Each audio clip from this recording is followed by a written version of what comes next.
And in your national headlines this afternoon, President Donald Trump is finishing up his first foreign trip of his second term. He pressed Iran on a nuclear deal and weighed in on peace talks with Russia and Ukraine. Alice Barr reports this all comes as the Supreme Court hears arguments about the president's plan to end birthright citizenship. President Trump wrapping up his Middle East trip this morning with a visit to an interfaith complex housing a mosque, church, and synagogue in the United Arab Emirates.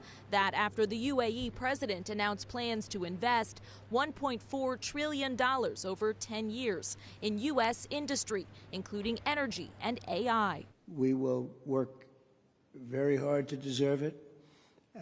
I have absolutely no doubt that the relationship will only get bigger and better. It caps a week of deals in 3 wealthy Gulf states alongside diplomacy, pushing Iran to negotiate to abandon its nuclear program.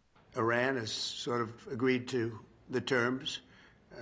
They're not going to make, I call it in a friendly way, nuclear dust. While agreeing to lift sanctions on Syria and pressing its president to normalize relations with Israel, all while weighing in on talks underway to end Russia's war on Ukraine.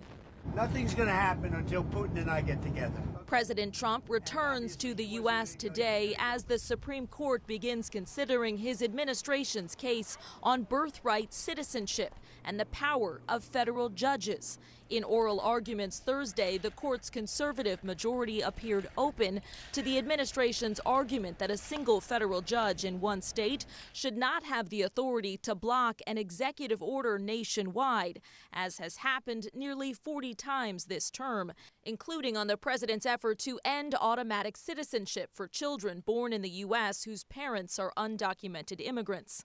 On that critical point, the justices appeared skeptical given the Constitution's guarantee of birthright citizenship.